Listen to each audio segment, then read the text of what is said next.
Good morning. Welcome to another exciting edition of the Camnet TV Breakfast Show.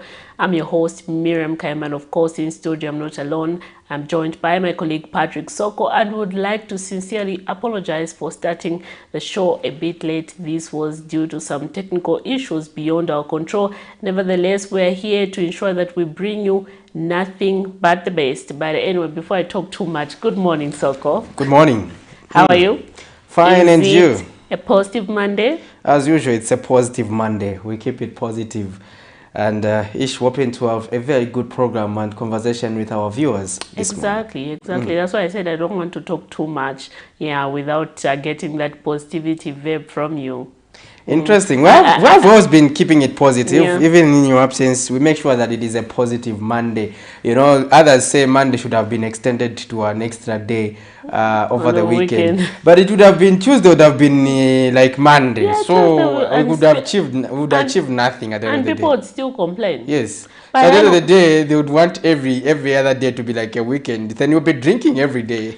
Do you know why I emphasize for always to start your day on a positive note, especially on a Monday? Because people have this perception that Monday, like nothing works out on a Monday. People have this mentality that, okay, if you want to, work out something, you start on a Tuesday, Wednesday, and stuff like that. But people should understand that on a Monday, you can get something positive out of a Monday. It's about how you start your day and how you project your mind, okay? That's what people should understand. But anyway, moving on, Patrick Soko, let's just get to our first segment where we see with what the doctors have for us this morning on various healthy issues.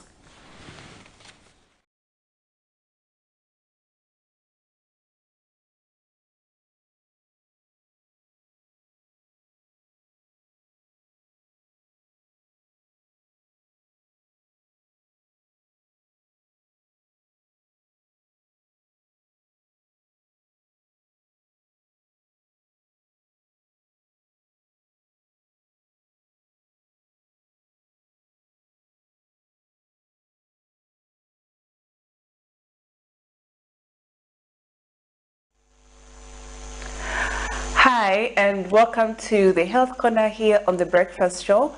I am Dr. Nakuyana Mufaya. So this week we are back again with yet another very exciting topic, and we continue to look at conditions that affect women. And since this is March, and March is the Women's Month, so we'll look at another issue this week that affects a lot of women, and it's the most common cancer in women. And so we'll talk about breast cancer this week. Now, breast cancer, like I have said, is very common in women, and many women usually get breast cancer. And so we want to understand what is breast cancer and what are some of the risk factors that cause or predispose you to have breast cancer. We also want to know what are some of the signs and symptoms, so that when you see those signs or those symptoms, you can be able to take yourself to the hospital or take your loved ones to the hospital.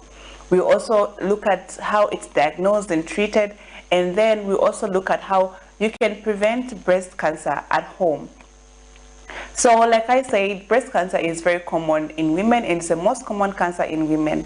However, not only women suffer from breast cancer, even men can have breast cancer. And when men have breast cancer, it's more aggressive, meaning it's more likely to be very fatal in men than in women. So even men can have breast cancer. And when a man has breast cancer, then it's more likely to be fatal. So we'll look at breast cancer and what is breast cancer today. So breast cancer is a cancer that occurs in the breast, and there are different types, so many types of breast cancer that can occur in the breast. And so we want to know exactly what really causes breast cancer. Now, there are certain risk factors that people would have that would predispose them to have breast cancer. But most of the times, what causes breast cancer is people who have inherited a certain gene from their family members. So you might find that somebody who had a family history of breast cancer inherits a gene that would cause the breast cancer to occur in their body. And so usually breast cancer is caused by a gene that mutates in the body that would cause the breast cancer to happen. However, there are other causes that we'll look at on a different day. So make sure you watch tomorrow again to be able to know exactly what are some of the other things that can cause breast cancer. So today we're looking at what is breast cancer, and we say that breast cancer is a cancer that occurs in the breast, and we say that usually it's women who have inherited a certain gene from their family members, from their parents or their grandparents, that would have that would have breast cancer, that would develop breast cancer. And so that is what usually causes breast cancer. Make sure you watch tomorrow again to be able to know what are some of the other causes or some of the other risk factors of breast cancer. I do hope you have learned something today, and make sure that you invite your friends to watch as well. And if you missed any episodes of the Health Corner, you can always look at my YouTube channel, which is Dr. Nakena Mfaya, and you'll be able to find all the things that we talk about here on the Health Corner. I do hope you have learned something. I'll see you again tomorrow.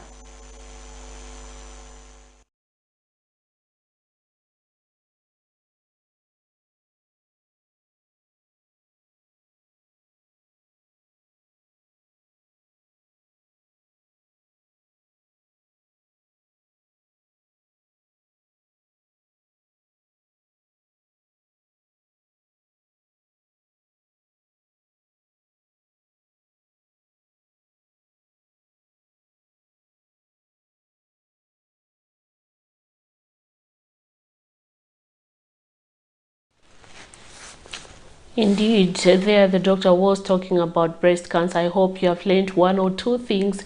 Patrick Soko, I know you would say, Mimi, why are you calling me Patrick? I'm tolerant. But anyway, I am shocked. The doctor just said that even men have breast cancer. Most of the time, okay, in my own understanding, when we talk about breast cancer, I've always associated with women. I never had an idea that men can also have breast cancer. Quite shocking. Yeah, I knew about it quite a while ago. Okay. Yeah, but it is more common. Men equally have breasts. The difference that their breasts are not as big as women. No wonder you are thinking it's weird. But it shouldn't be weird, Miriam. So they do, but it's mostly common amongst women. Yeah, exactly. So especially single women. So they are mostly affected by that also. And this is because you have not breastfeeded, you understand. Yeah. But it is common, especially among women, but it is also manageable in this country, in that the government has also been putting in place measures to ensure that they keep breast cancer in check. So if you, once in a while, you go to the health center, have yourself screened. It is very important that you keep health. So right about now, we go to the next segment where we get to know how the Kwacha is performing this morning. Last week, we had we were agonizing about the Kwacha misbehaving and beyond the expected threshold, and it was at 23. But let's see what this Monday comes with. Talking about Monday today, $1 is buying at 22 kwacha 98 ngwe and selling at 23 kwacha 44 ngwe. The Great British Pound is buying at 28 kwacha 57 ngwe and selling at 29 kwacha 13 ngwe. So the Euro is buying at 25 kwacha 00 ngwe and selling at 25 kwacha 15 ngwe, and the South African rand is buying at 1 kwacha 25 ngwe and selling at 1 kwacha 280 ngwe. So this is your money market looking at this morning, which has the update has been made at 0731, and if you look at it, we are seeing that the kwacha is still showing no sign of coming back. So we hope that this week will be a little bit positive. That other week is a determining week where we also get to know if the kwacha will contribute towards the reduction or increase of the fuel pump price, as the Energy Regulation Board, the ERB, makes that monthly announcement pertaining to the fuel pump price. Exactly, Patrick Soko. Like we can see there, it's rough. Yeah. It shows you that the economy is not. It is rough. And you know, every day now, the sad part or the most unfortunate part is that every day the prices of commodities keeps on increasing all the time. You are hoping that, okay, maybe if I go in these chain stores, I'll find maybe the prices reduced, but no, it's a different thing all along. So we are hoping that anyway by the end of this year we can able to see, you know, some changes.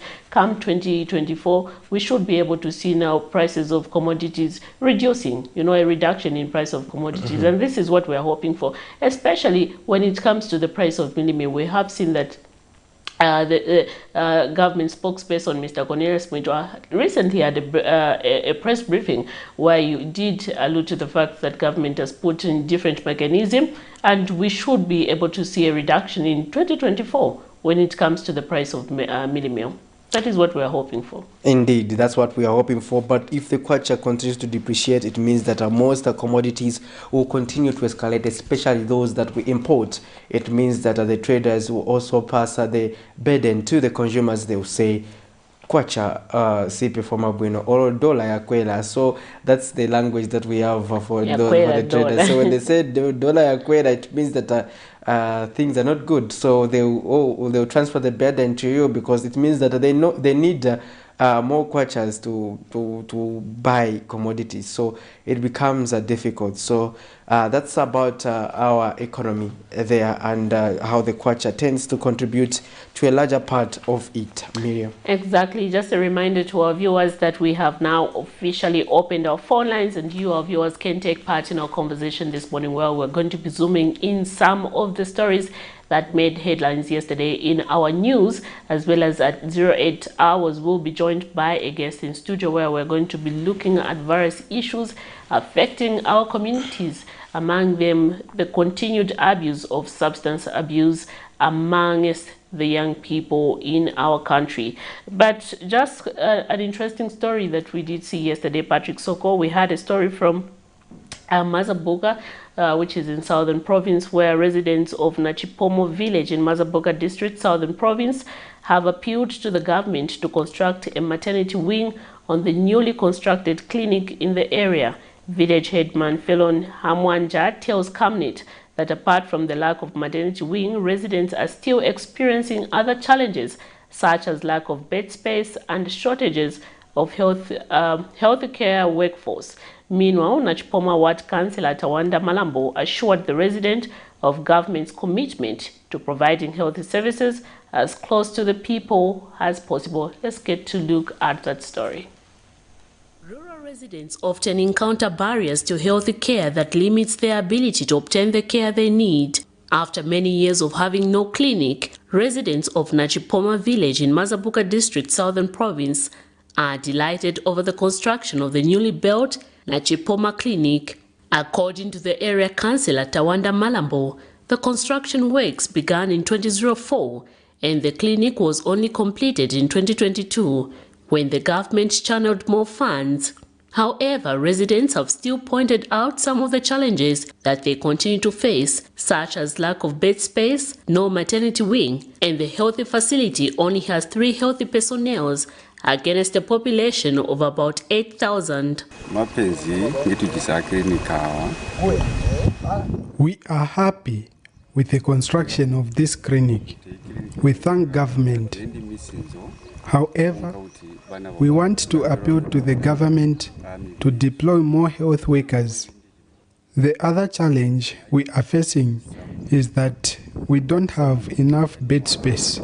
So if someone is sick, they can't be admitted. The residents have urged the government to construct a maternity ward at the clinic and deploy more healthy workers. We appeal to the government to construct a maternity wing. The lack of workforce at this clinic has also negatively affected the residents because of the huge population that depend on this same clinic. Meanwhile, Nachipoma Ward Councillor Tawanda Malambo has assured the residents of the government's commitment of providing healthy services as closer to the people as possible. This clinic is called Nachipoma Clinic. It started in 2004 and we completed it last year, 2022. And new government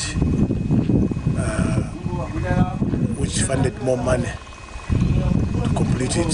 So the same year, last year, we have managed to construct that house for that staff house. The beneficiary under this clinic, there are about 8 headmen with about 80,000 people near that are benefiting from this clinic. And we have 3 health personnel that are working under this clinic.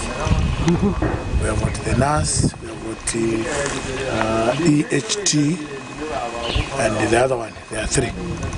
So they are working. The working system is good. People are not complaining. He says the government's effort is to ease the burden of people going to far-flung areas to access healthy care services, and has assured the resident of the construction of the maternity wing soon. So we are planning to construct the maternity ward behind, and here we are planning to construct a male and female ward here, and then insulator that side, and the same attached house there for health personnel to be in. So the plan for constructing those things, this is there. And we have requested under CDF that we need to fence the whole area for this clinic. So soon and very soon to be in a wire fence. So the plans are there. According to Sustainable Development Goal number 3, by 2030, Zambia seeks to ensure healthy lives and promote well-being for all at all ages, with the 2030 agenda of ascertaining that it will reduce the global maternity mortality ratio to less than 70 per 100,000 live births. It is therefore an urgent need that the cries of the resident to construct a maternity wing is addressed as soon as possible. Miriam Kaimba, reporting for Camnet TV News.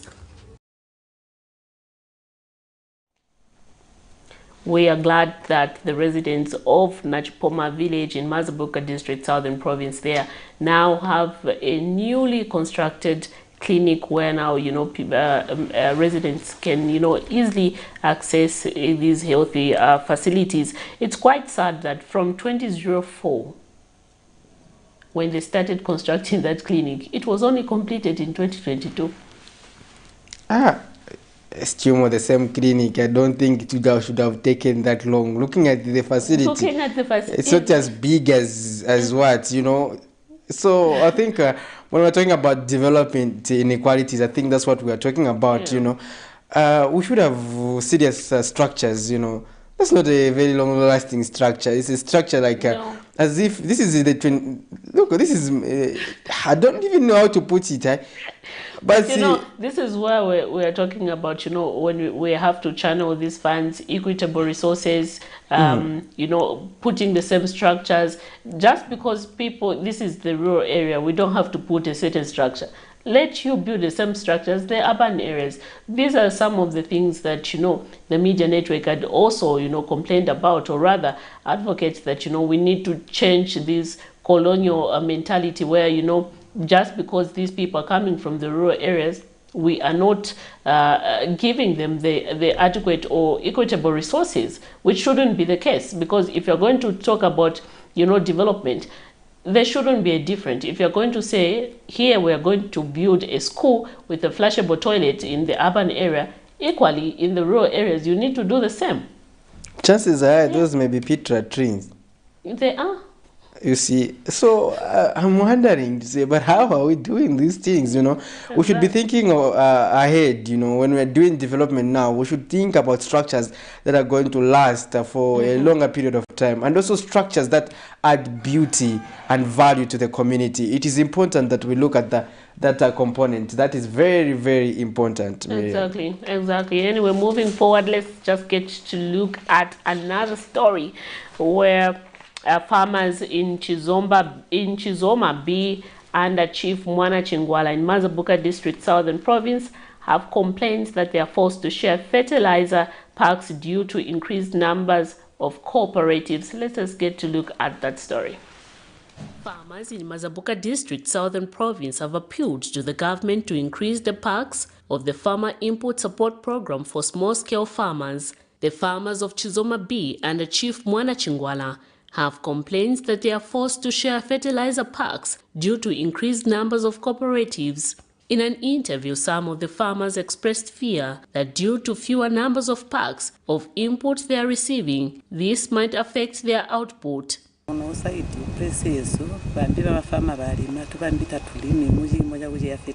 Fertilizer is not enough. We can only farm according to the amount of fertilizer packs we receive, so we don't farm a lot. We farm according to the packs we receive.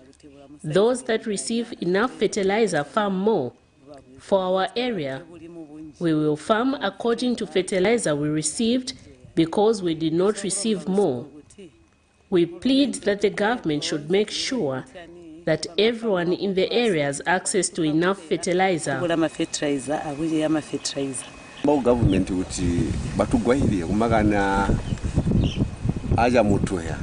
The government only gave fertilizer to old cooperatives and not new ones.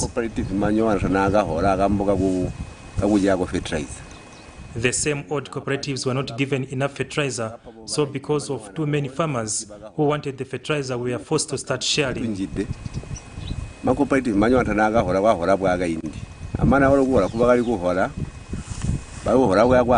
because of lack of fertilizer, people did not farm according to how they wanted.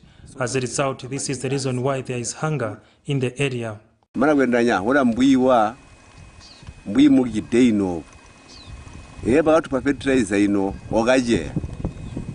Government should this time give enough fertilizer to the cooperatives.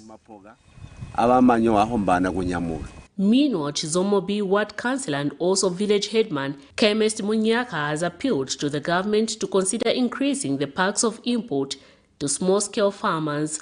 Because at the moment I was saying, farmers now are sharing maybe 1 gallon in a pack. 1 gallon, maybe they are in a pack. They are 8. So you see, so instead of having one person per what? 1 person per share per pack. They are sharing because there are so many. And the government is saying we are not allowed to share those packs. It's one pack per muntu. Now we have no option because the number of packs, they are very few. And the beneficiaries, they are on us, or they are on the chairmen to say, we want these inputs. He has since urged the government through the Ministry of Agriculture to take the appeal seriously if the district is to become secure in food security. So we are appealing to the government that we should receive the farming inputs on time as we have done this year, and as well as the number of packs should be increased, so that these Lankan languages of look now, we have shortage of, there is no food. Everybody is crying for the merry meal price. So if we are up to date, no one will complain. Like this coming season, just because of the measures which has been put in place, very few will complain. Very few will say the prices have gone high. Miriam Kaimba, reporting for Camnet TV News. Women and girls continue to be left out in economic and fiscal planning activities, resulting in underlying inequalities and poverty. In addressing the exclusion of the two groups in economic decision-making, the Consumer Unit and Trust Society, in partnership with Oxfam, is implementing a 3-year project called Fiscal Justice for Women and Girls, aimed at amplifying voices of Southern Africa's women organizations in macro-level economic decision-making. Under the project, the two organizations Saturday brought together parliamentarians, civil society organizations, government officials, and media for gender analysis workshop of the 2024 national budget to bring out its outcomes from a gender perspective and address issues of gender and tax justice. Ladies and gentlemen, fiscal justice is about people having the space to voice out and the agency to exercise their right, and through to this to influence and monitor fiscal justice systems. So we can only achieve fiscal justice if we empower the women and also make them able to stand up on their own and voice out. Speaking during the opening of the workshop in Kafiwe Saturday, Ms. Mulenga stressed the need to attain fiscal justice for women and girls, also urging government to undertake reforms to give women equal rights to economic resources.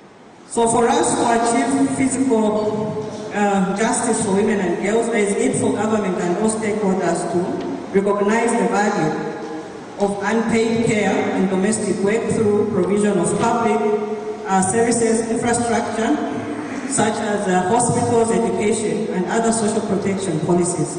Representing members of parliament, Lunte Member of Parliament, Mutoto Kafaya urged fellow parliamentarians to apply lessons from the workshop in their deliberations. For us, this workshop will cause us to be more conscious of that justice contained in the 2024 budget for women and girls, so as to enable us represent our women and girls more effectively in the process of not only analyzing but also approving the national budget. For Camnet TV News, Afias Kaptula, Lusaka. On those that are in the government institutions, for example, on the speaker, you know, the speaker is in a mess. They have really rattled the speaker to an extent that she is also reacting, and reacting very emotive, such that it is very difficult to see, you know, the objectivity. You see, if you enter into a quarrel, bitter quarrel, whoa, you know, people will not be able to see who is making sense. Even if you are making sense, but people will not, because you are in a quarrel. So the best that they should have done is to bring down the politics. Now the problem is, those who are in government, you know, they are the ones who are supposed to work with that responsibility to bring down the politics. It is an analogy I can give you. You are a journalist, you are working. Me, I'm not a journalist. And if we start quarreling, and you also start responding to me, you know, you might be responding from your professionalism to say, no, interview is supposed to be like this and so on and so forth. But as long as you have engaged me in a quarrel, it will be very difficult for people to see who is a professional and who is a politician. And this is the situation with these. They are engaging in the politics. The speaker, instead of remaining above, she's also getting into the politics. On the judiciary also, some of the statements that the Chief Justice has made have actually exposed him, because he also somehow go into the politics instead of remaining away from the politics. So we have so much politics that is going on, but those who are in government, they have a greater responsibility to push down the politics, other than, you know, responding to them. Whoa. It's very difficult, and at the end of the day, you know, people will think that Zambia is doing so badly. I don't think we're doing so badly, frankly speaking.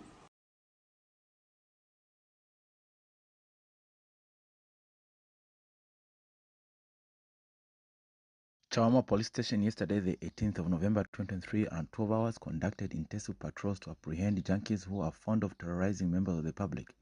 Areas concentrated were the bus stops, Mapinga area, Amarais, Chimoemwe, John Howard, and within Chawama. A total number of 18 junkies with ages ranging from 17 to 25 were arrested and charged with idle and disorderly, and they are further screened for various offenses committed before and will be taken to court for the alleged offenses. They all have been detained in police custody.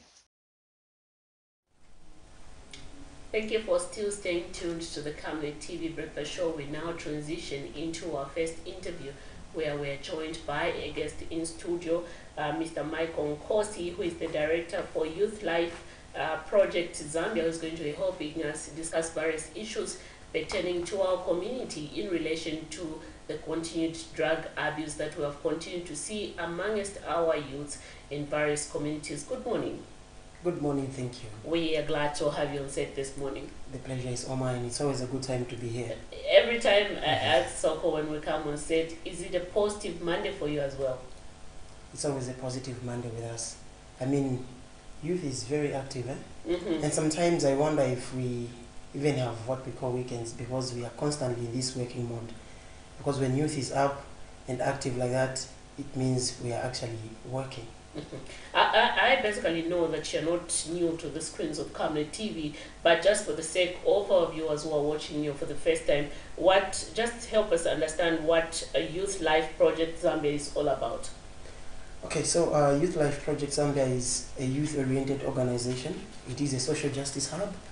It is a community-based organization that looks into the plight of the youth to ensure that we get equal chances to life, especially those youths that are battling with substance abuse or addictions. They are the ones that we, under the Sober Youth Lab program, they are the ones that we actually work with. So the Youth Life Project Zambia is an organization that works with 4 pillars, or rather under 4 pillars. Pillar number 1 is youth skills empowerment and mentorship programs. We also have sexual reproduction health rights, which is under the General Wellness and Sensitization Program. And this particular one has got sexual reproduction health and rights. Which has been changed now to reproductive health. Yes. And we also have climate change, then governance advocacy. Mm-hmm. That's what we have there. Then we also have rehabilitation, and our office offers what we call safe-free space for talent identification, nurturing, and development. Quite interesting. We have seen that last month, even this month, we have seen police conducting various operations in relation to arresting these so-called junkies in our communities. Do you think this is a lasting solution in addressing issues pertaining to substance abuse?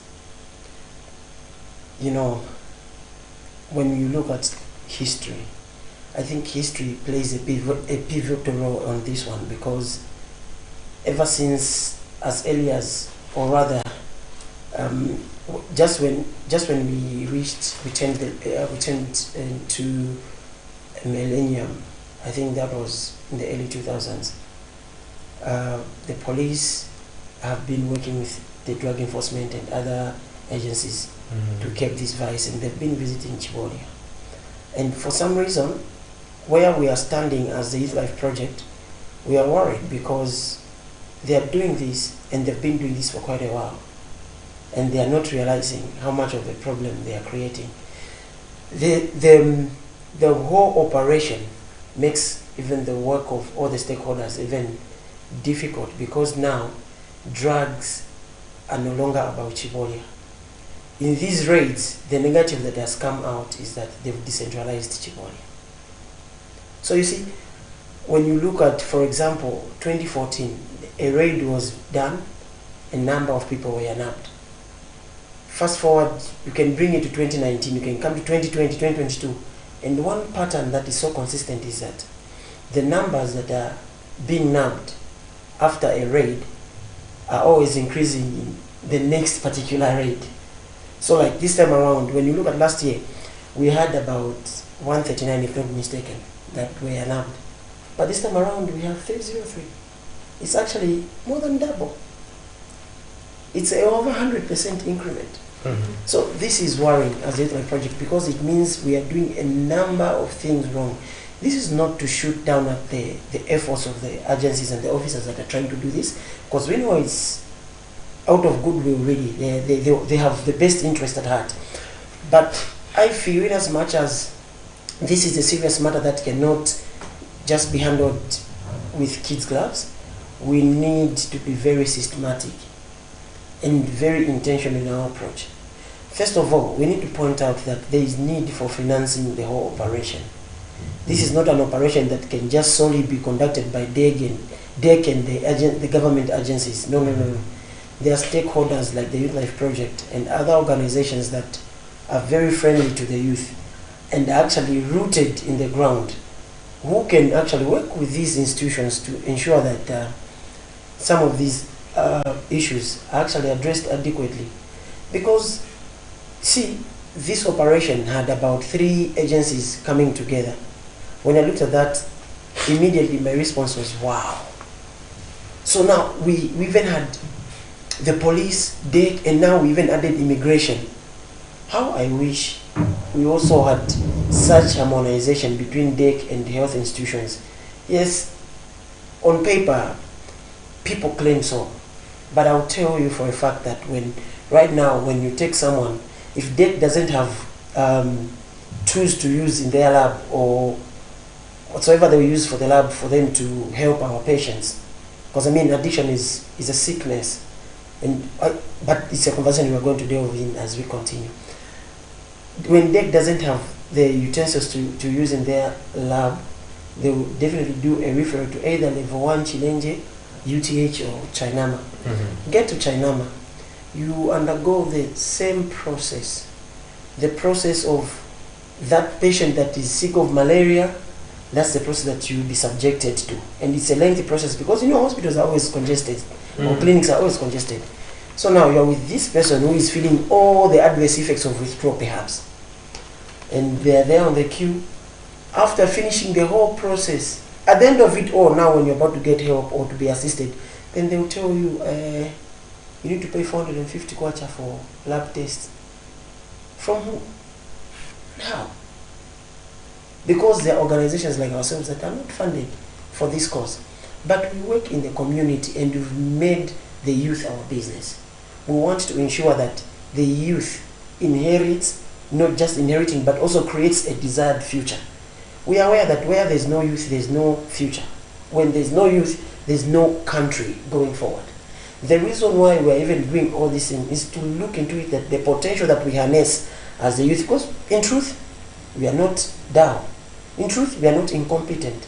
They are just some of these things because time has changed. Some time back, a child would be brought up by a community, and family blocks have now broken down. As such, they've created other problems as a ripple effect. But now, we are at this stage, and someone has to come up and address these issues, which we are proudly doing. And we look forward to partnering with relevant organizations so that we can even do more. But you see, as it happens, there are no resources and there are no organizations that step in. Now you leave it to DEC and these other agencies to do the operations. Yes, they are the mandated institutions to carry out such operations, but systematically so with proper partnerships with organizations like ourselves, we feel it can be handled better. Because look, it's not a secret, it's the public domain. The war against drugs is complex. Because look at the number of raids DEC has carried over the years, but the number keeps on increasing. There's also another dimension to this.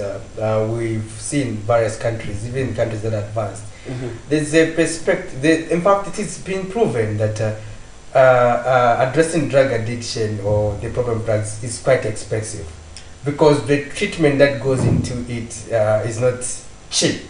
Now, if, for example, we're just dealing with the symptoms and not looking into the investment of trying to rehabilitate these people, how do we then make a significant progress in terms of us as a country addressing this problem? Because, true, for example, you mentioned a component of somebody requiring 450 kwacha just for lab tests, right?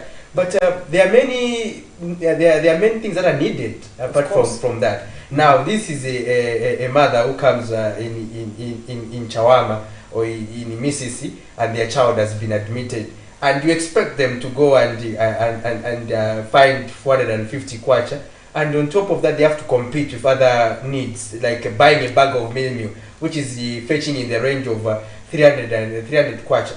How does a mother make a decision in such a position? Probably she's a widow also.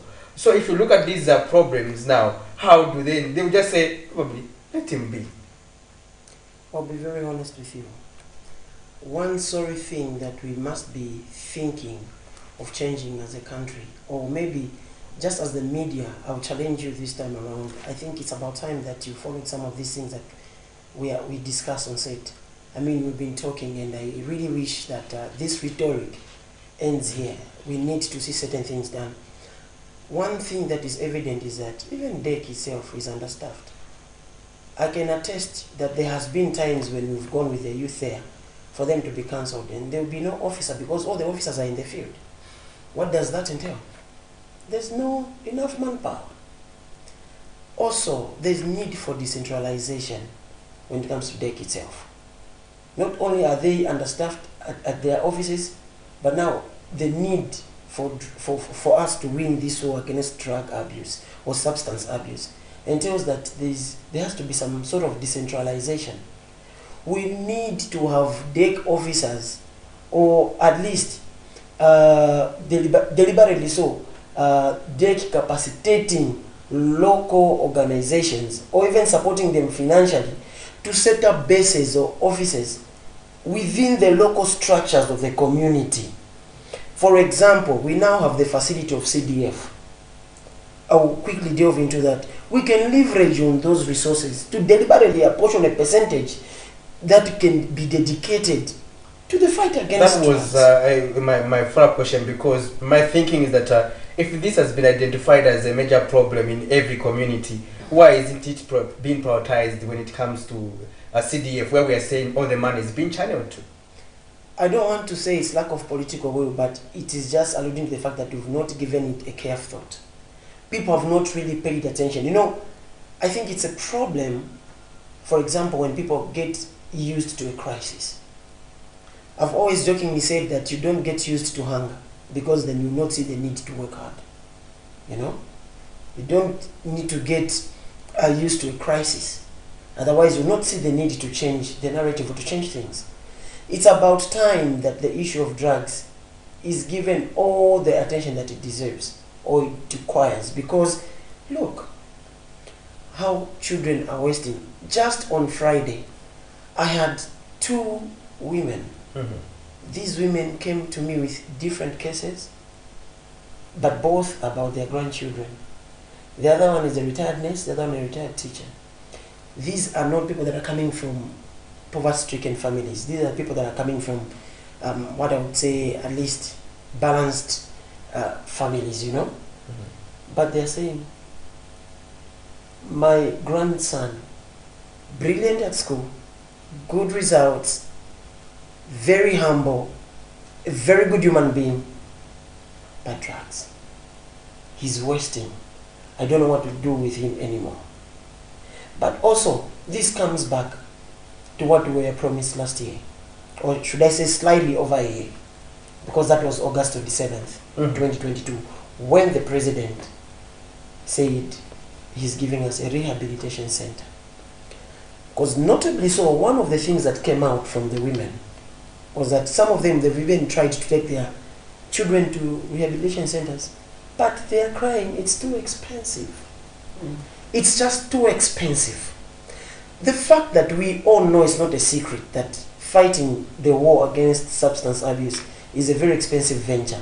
This should speak volumes to organizations that are not even funded like ourselves. How we wish we had the chunk of the CDF in that case, because we've been doing this out of goodwill and just out of creativity. Talking about CDF, have you tried maybe to apply for a component of CDF and see maybe if you can be given some funds in order to, you know, to support this noble cause?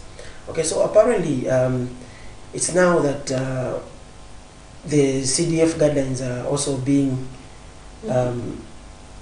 sort of upgraded, because there were lines that were not quite definitive for organizations like ourselves. Yes, because they'll tell you cooperative. You have to be a cooperative. Yes, so there's no space. You have to rely on a grant, but on a grant again, obviously we know how these systems work. You need to be someone who they'll really understand to be part of them or something like that. Because in all honesty, I remember even visiting the councillor's office and plainly declaring interest because of this thing that we are doing. And I was plainly told, I don't know what to do. Maybe you should try to call the people that are directly involved with CDF, or that the ones that are able to interpret the guidelines in other terms. So it has been a whole complex issue. But also we understand, because it was the first time that we were having such a facility of CDF. You know, so obviously there are some teething problems here and there. How we wish going forward. One, to ensure things of accountability, maybe a small percentage should be given to other organizations or institutions that are relevant to see to it that the money is going to the rightful people. Two, a component that should be dedicated towards fighting the drug war or the substance to address substance abuse. Why? Because substance abuse has got too much potential to destabilize security in our places. I mean, I don't know where you are coming from, but I'll tell you where I come from. You can't just leave even just a proper wire outside. It will be gone. You just can't leave. There are moments that we wake up. You know, we come from compounds. There are moments that we wake up and you find that all the basins that you use to put water for the toilet has actually been stolen. They've all been stolen. And who would come at 02 to just get a wretched plastic bucket? Only someone that is under the influence and they've got a pressing need to satisfy that habit. So, you know, this is something that cannot be overemphasized. Actually, even our bulbs are no longer safe. They are not safe. Actually, we are doing some basic or rather cosmetic renovations at our office recently. We have a plumber who was working on our kitchen sink. Then we even made the program. After I worked, he went and we had the program. Following day, he's coming to finish up the job. 3-4 days, the phone is off. He's not responding. I'm thinking, oh, maybe he go take us something and he will not come. The 5th day, the man comes and says, hey, I just survived. I was attacked by 15 youths. And he even shows me all these cards. And I'm thinking, this is how serious it's gotten. They are actually, it doesn't matter, even if they are as young as 10 years old, they are part of these groups that are now going around ravaging the members of the community to ensure that they get whatsoever. They lay their hands on some resources so that they can satisfy these deadly habits. So there's need, not just as people in Lusaka, but you realize that this issue of drugs. I was in Western Province recently. I had a plea from several youths that were saying, we are not okay. We are not okay because the issue of drugs is so rampant here. What can we do to address it? But now you see, members of the community, organizations and churches, various institutions, various stakeholders may be willing to look into this issue. But the fact that it doesn't come cheap, it is a deterrent. Who wants to suffer for nothing? I will tell you that not once, not twice, but several times, I have had to walk with a bunch of youths to DEC offices, and from there, given a referral rate, and walk to Chainama, and from Chainama, walk to the office. How many people will do that? And for what? So, it's about time that one, the relevant authorities in these places look at this issue of drugs seriously. It's only about a couple of times that I'm talking about this, how I pray that someone is under the circumference of my voice right now to take some of these things serious. We will not just wake up one day and realize that 40% of the youth is gone or wasted to this vice of drugs. It will be catastrophic. According to what we are seeing, statistics shows that is where we are going. But let's talk about the role that the community should play. We understand that these people are coming from the communities, and every time you would find that someone is being attacked and people are walking without helping or doing any sort of kind of assistance to that person. Let's talk about the role that the community should play before this law enforcement agency comes in. Well, I want us to be alive to one fact. I think our community has changed drastically, because the parents that we are having now, at some point most of them were youths, and pretty much they were raised in an era that the family blocks had already started disintegrating. Every community comes from a family, stems from a family. So a family is the smallest unit of a community, where if values are upheld, then a community is safe. But now we are coming from families where children are brought up by TV. Why? Because times have changed. Parents need to find time for their weekend. They also need to find time for social media. They also need to find time for making ends meet. So there's a lot of things that are calling or demanding for attention. But that's not even to justify anything. The community has got a very important role to play when it comes to addressing these vices. Because, you see, as a community, we know who is selling what and where. But also, this speaks volumes to how much confidence the community have in our institutions or in our systems. Because, look, the community knows that the neighbor next door maybe sells marijuana. They know. But if they report the neighbor maybe they will be brought under the law just for a short while and nothing happens. And they feel endangered. Yes. Because now the one that sells drugs or supplies drugs is friends to the gangs that are attacking people. And now they are safe, and now you've already stabilized those people that are under the influence or they are under the addiction, because you've sort of destabilized the flow of their substance. So who wants to endanger their lives, and for what? The community, they are lacking confidence because they don't feel protected enough. Two, on the other side of the community as well, it is what I would call negligence. Because some of us in the community are the ones that actually are renting out our one rooms, are renting out our shop spaces or trading spaces to the people that are selling alcohol and these other substances that are going to destroy our own children again, in the name of trying to make ends meet. Or these people pay well compared to a regular business. You see? So there is so much that the community needs to do. But before the community steps in, there is a lot of education that has to go through. There is a lot of assurance that must also take place, because I don't want to risk my life. If I am doing that, thank God I am brave enough to do that. But how many more people? Because I am not the community alone. The community is these whole people coming together. And I know if everyone in the community gets the confidence and the knowledge that they need, it's very easy to win this. It's very easy to win this, because even our own children who understand doing what they do is not a safe haven. I mean, sometimes I'm just so disappointed that you'll be walking in public and someone is practically smoking marijuana. And everyone is just like,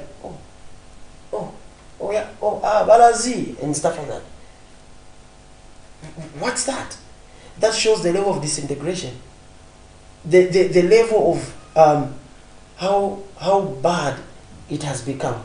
Because even these same tuntembas, or they call them depots, they're actually in the community, in very open spaces. Everyone knows where, what, and how it happens. So the community needs to be assured that whatever they're going to do, they're going to be safe. Because it's the same. They see thieves who get captured and just in no time come back. DEC, for example. The DEC they've put it very clear.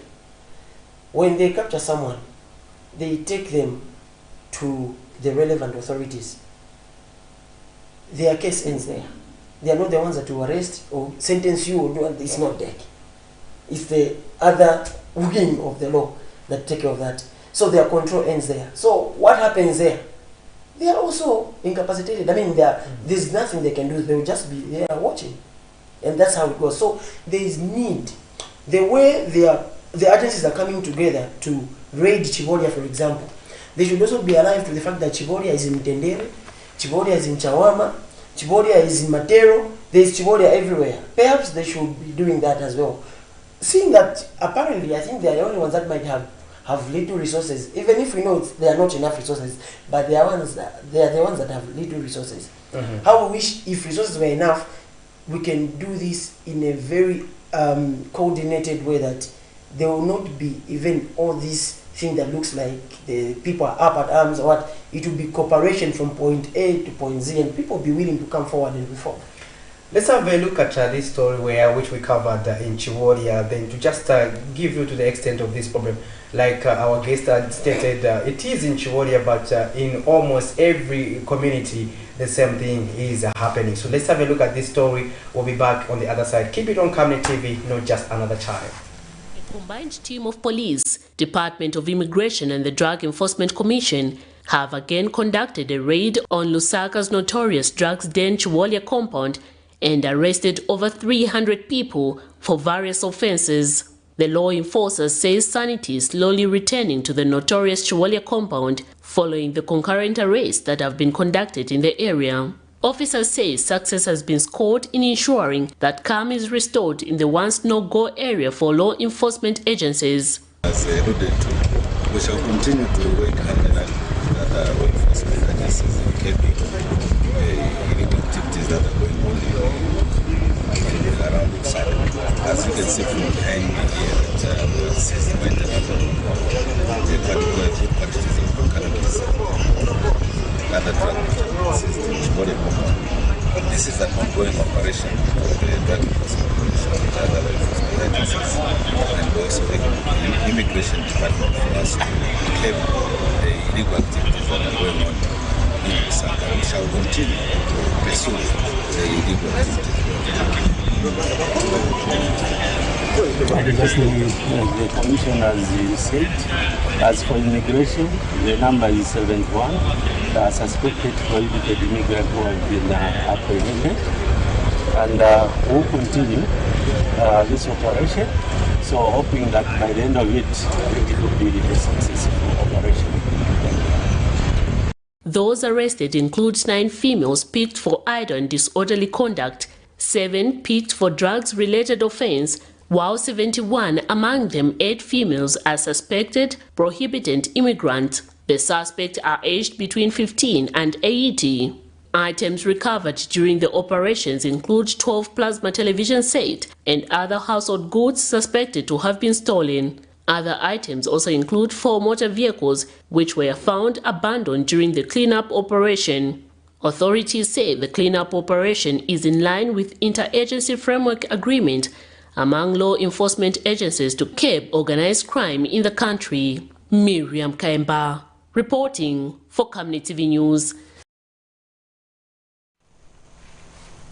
Thank you for still staying tuned to the Camnet TV Breakfast Show. In case you've just joined us, in studio we are joined by Mr. Michael Nkosi, who is the Director for Youth Life Project Zambia, and is helping us discuss various issues pertaining to substance abuse in our various communities. My follow-up question would be, as we talk about ward development committees, because I think they have come to take up the responsibility of, we are chairmen on our own in our communities, whereby based on how the responsibility this person has, you will be calling them the chairman without ward development committees. So because now we have these committees that are performing many functions for the communities. So now, how can we expand these communities to even add, like the way Parliament works, like a committee on drugs and substance abuse, a committee looking at education, some various committees under the Ward Development Committee, so that this committee should be functioning to be able to organize meetings with the community. Because what like you said, there's too much community disintegration, family disintegration. But how do we build that community togetherness so that we are able to discuss these issues before they go to law enforcement agencies? Well, it's very true. The WDCs have replaced the chairman in our communities, and maybe the only weakness of the WDCs is that the way how they are put. I think most of them come from the ruling party. You find that this one represents that particular section, and then they'll go for elections, and then somehow they are gotten. So of course, there's some level of biasness. However, they are a very pivotal component of our communities and how the communities should function, how the communities should run. And if you look at the function of the WDC, they've got the capabilities, they harness the potential to actually address all these issues that we're talking about. Because within the structure of the WDC, you find that there's one that will come from the civil society, there will be one that will come from maybe the teaching fraternity, there will be one that will come from the church. Then now the rest, they will come from the political party. Okay, but now regardless, and also even if they're coming from the political party, but they are coming from every zone of the community, because the community has got zones. So each zone is represented. Yeah. So now, if you look at the functions, they already have what they are doing, but we know they can do so much because this is an already established structure that we can actually leverage on to address some of these complex issues such as substance abuse. But then we need to be alive to the fact that the WDC is not incentivized. It's a free role members of the community will take. And really, you're not going to tell me that someone who's going to be, perhaps they are retirees or whatever, especially our friends from the political side of things, I don't think they are going to volunteer like you are the director at Youth Life Project or a volunteer at the Youth Life Project. We call it Voluntary 101. I don't think they are going to manage to put in all their efforts, handling resources for the community, yet you are not getting paid. I think we are exposing them to this unfair environment, which will cause them to be in police custody in no time. Why? Because the WDC, they are the ones that also who try to encourage the community to pay for taxes, they encourage the community to pay the council for whatsoever that is supposed to be done, the waste and all these other things.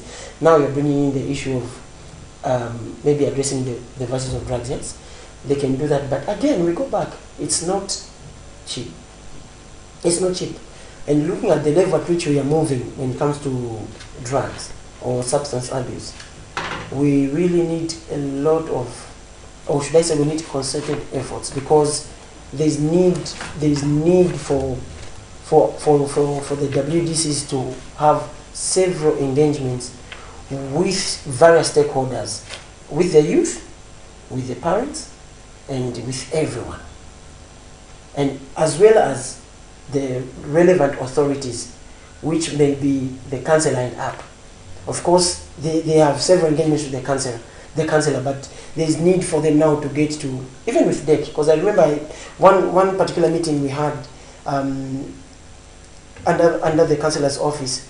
We had, as a community in Kalingalinga, DEC was present, and I want to believe that we've been doing that. And one of the things that came out from that meeting was that DEC will carry out sensitizations in Kalingalinga, which I can confirm they actually did one road show in Kalingalinga. They came, but you see, these are ones of things, and I don't think from such activities you'll be guaranteed to initiate change or even sustain it. So when DEC, for example, prompts that, there's need for stationed officers or stationed organizations to now run that consistently to ensure that people can actually inspire change. Our office is enough. Our office is open for everyone, where if need be, we can actually be even having, we already have a program called the Sober Youth Lab, where our doors are wide open for even people under the influence. Actually, let me even take this opportunity to announce that on Friday, in conjunction with ActionAid, we have from 14 to 15:30, we are having Sober Youth Lab, where we are inviting our friends who are under the influence of these substances, or who are battling with addiction, are invited, and not under the microscope of the law, but to learn from them and see how best we can do going forward. We are also inviting stakeholders like DEC. We are also inviting stakeholders like the police and all other agencies, stakeholders from the health department. We need them in the space so that we can share, we can deliberate on these issues and see how best we can help ourselves. Why? We are doing this so that we can feed into the paper or the policy that has to go to Parliament, so that we address issues as they're supposed to be addressed. Because some of these things, you realize that the reason why perhaps we're even struggling like this is because when you look at the policy framework surrounding this whole thing, it doesn't promote or prompt synergies amongst institutions. If you ask me from the top of my head, my expectations are that when someone wants to reform, there should be some form of incentive. It may not be giving them money per se, but when they get to Chainama, there should be one fast-tracked. They're not supposed to pay for anything. Perhaps transport or at least some food should even be available. What do people do, for example, when they are coming to, they're asking us to donate blood? For example, there'll be issues like, no, there'll be a Camnet here and a sugar, and sometimes people donate because they are Camnet and they want to show a sugar, you know, just basic incentives. But now, because in all honesty, someone that is battling addiction, you don't expect them to have enough resources, because addiction has got the capacity to, no matter how much you have, to even run you bankrupt. That's an addiction. Now you even get to a place where you're asking the person who is supposed to be helped to even pay. In as much as, yes, it is their responsibility, they got that, they got themselves into that mess, but coming out, they need help. That's just a fact. It is just like a patient. They are sick, even if they didn't cover themselves, or they didn't use the mosquito net, then somehow they get malaria. You don't say, why didn't you protect yourself from mosquitoes? You always want to protect. That's human resource. There's always been this notion that, you know, a lot of people, because of lack of enough sensitization, would tend to shun away, you know, to seek for help or assistance, because they feel like if they approach organizations such as yours, you might report them to DEC and they might get arrested in the process. Well, that's a mixture of many components, but one notable component is stigma. There's so much stigma attached to the substance abuse. Maybe also it is highly driven or dictated by the environments they are found in. You find that even in our own families, there is no adequate support when you're battling with some of these issues. And understandably so, it's because once you are hooked up into this vice, you become sort of a menace, because you find that you start getting things and all that, and obviously no one would want you close, really, truthfully speaking. But if there's enough support to help, I think there's, to some extent, something will change. And then also, there has been, because this is something that DEC has been trying to do for quite a while. They've been trying to rebrand. That's how come you see the education or the friendly face of DEC moving from the DEC head office to Kabulonga here. Why? Because they want to rebrand, to say, DEC, there's a part of DEC that will actually, when they find you, you are in trouble. But there's another part that is interested in you, to want to encourage you to reform. So pretty much to help DEC and to help the nation at large, there are partners like ourselves that they can leverage on. Have I not proposed enough? I think I have. It's about time. Whatsoever that is discerning and resources are available, bring them on. We have work to do. Let's work. We will not wake up one day until the whole community is gone. I think that will be too late. Let's do what we should, what we must now. So this friendly face of DEC has to leverage on rooted organizations, so that if even need be, our offices, for example, the YOP office has got enough office space to even attach officers from DEC, so that people should know that when you're dealing with DEC, it's just not about, hey, trafficking or abusing. It is a whole bunch of things of trying to help. Of course, when they come to our office, they just have to brace, because we sit on the floor, we don't have desks, but we still work. So we are inviting stakeholders to come through and work with us, work with DEC, work with relevant authorities and relevant organizations that are working so hard, tirelessly, day and night, to ensure that this vice is completely put off, at least significantly so. Well, thank you very much, Mr. Nkosi, for gracing our screens. It has been a fruitful conversation. Hoping that we continue discussing this issue so that we can equally contribute towards sharing and spreading that information. We don't know who we may reach out to, and eventually we hope people will eventually listen. Exactly. Anyway, Patrick Soko, this is where we have to excuse the screens of Camnet TV. But just a reminder to our viewers that do ensure you to join us tomorrow as we bring you another interesting topic. For now, it's bye-bye and stay blessed.